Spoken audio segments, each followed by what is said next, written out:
If you're new here, I'm the Classic Farmer, and this week we've got some problems with our corn harvest. So we're going to have a look back over the past 3 weeks in this video as the corn has ripened up and come ready to harvest, and we're going to have a look at the big issue that we've ran into and just how far away we are from getting this thing out munching through the crops. It's sitting here raring to go, just needs a little bit more sunshine. But we're very close. Sit back, have a watch, and yeah, we've got some problems in this one. What a difference 3 weeks makes. Some of this is now up past my waist. As you can see, a lot of it's still very patchy, but that's just the year that's in it. And some of it's starting to go yellow. It'll work its way up from the bottom of the stem up and should yellow out, but we're getting there. Slowly but surely. Hopefully this field will ripen now over the next month, and it'll be ready to cut sometime about the start of September with everything crossed. Let's just hope we get the weather now in the month of September to get all this cut. Corn's starting to get here on the hill ground. It's getting there. It's a little bit green. I would say another couple of weeks and this will be ready. Hopefully the weather holds for us to get it, but who knows. And the patchiness is just unreal, but at least it's still standing. Birds haven't attacked this field. The undersowing seems to have done okay in it as well, so we'll not complain. We'll keep our fingers crossed now that the weather holds to let this ripen and get it harvested. This is just kind of heartbreaking. This is the damage birds can do in less than 24 hours. They've over half this field gone. Whole thing's trampled. And then whatever's left, there's not a hope of picking it back up again. If they didn't need it, it's going to just rot back into the grass. I worked so hard to try and get this field back from the dead whenever the weeds took over, and it was usable, but this is it now. So all we can do is try and keep the birds out for the next couple of weeks so we can get the last little bit, whatever's left, ripe and try and save it. Put strings up, scarecrows back up. We've brought the banger with us too, but it's just, it hits you when this happens. And there's lots of people who've moved into the countryside that like to give out about bird bangers. Traffic on the way to work this morning was absolutely terrible, but whenever you've views from your office like these, you'll put up being stuck in a traffic jam with everyone else on the way to their 9 to 5. Tell me, how's the view from your office window today? It's a week later now. We're back up at the field that the birds massacred on us, and the sewing thread that we put up on the posts seems to have done the trick. They haven't been back since, which is good, and it's pretty much there. There's a week of good weather forecast now, so hopefully we'll get this cut. It's all ripe apart from this little patch here. It's not great, but I'm going to keep this for feeding myself, so we'll just take the chance on it. If we miss this weather window, we're finished. And it's pretty much there. There's the odd green grain there, but it is what it is. On to the next field, check how it's doing. This is probably one of our better fields. I know it's still patchy and uneven, but at least it's ripe. Well, it looks ripe. Pretty good. I think it's good enough to cut next week. We'll take a little sample home with us and we'll get a look at it in the bench. Right, we're going to have to get the combine ready pretty soon. Let's check if this thing's still going.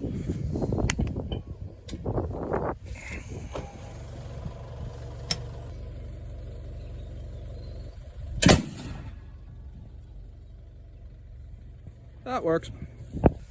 On to the last field, and this is very much a field of two halves. The top bit of the field here, it gets the sun all day. It's pretty good. It's pretty much ripe. Very few green bits in it, and if there is, they're sort of the exception to the rule, where there might have been late sprouting. I think the top half of this is almost ready. It should be by the time we get to it next week. The bottom half, I'll show you now, it's a little bit different. So here's the bottom half of the field, and this is the problem we have. Some of it's still green.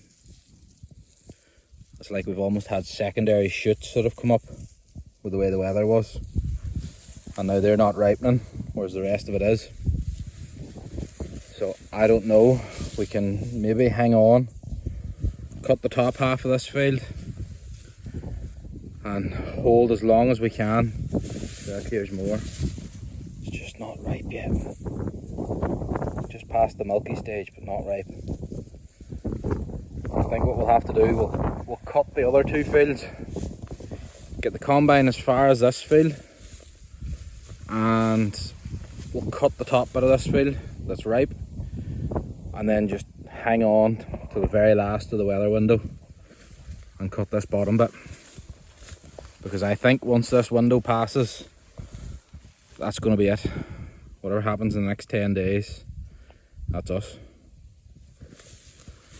Anyway, we'll lift some samples here, we'll take them back to the house and we'll put them in the moisture meter for the fun, just to see where it's sitting at. It did get a lashing of rain this morning, but you know, if it's sitting in the low to mid 20s, there should be a good hope with a couple of days of sun that it'll dry out enough to cut. Let's pull some samples and see where we're at. Right then, let's give this sample a test for moisture and see where we're sitting at. So we've got our sample, one very old but very reliable moisture meter.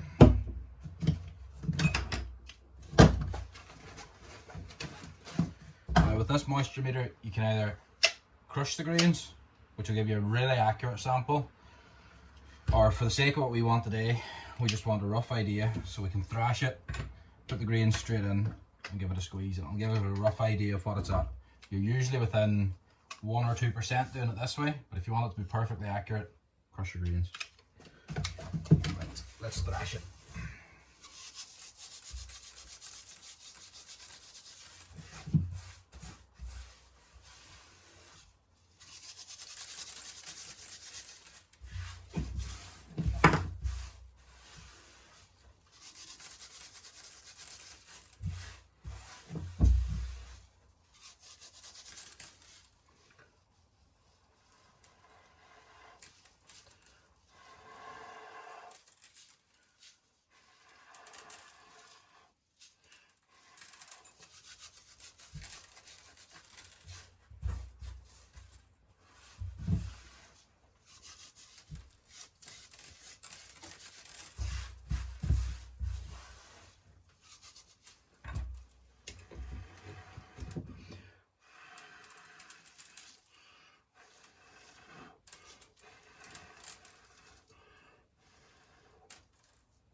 Ears. Oh, there's some nice ones there. That in.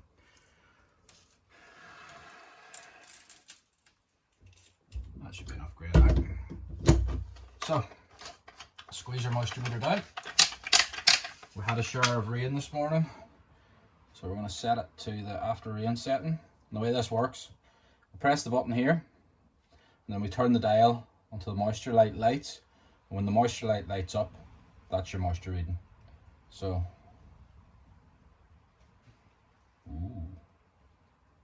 according to this,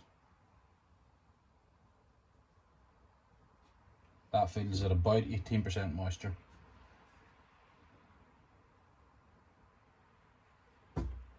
Which, if it got a few hours drying, would be actually ready to go.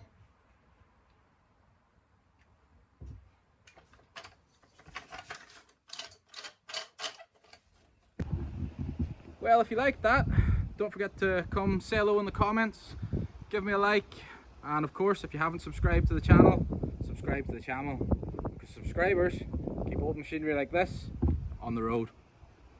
Couldn't do it without you, and thanks everyone that's subscribed. We're really building up a good community here, and it's good fun making the videos and talking to everyone in the comments.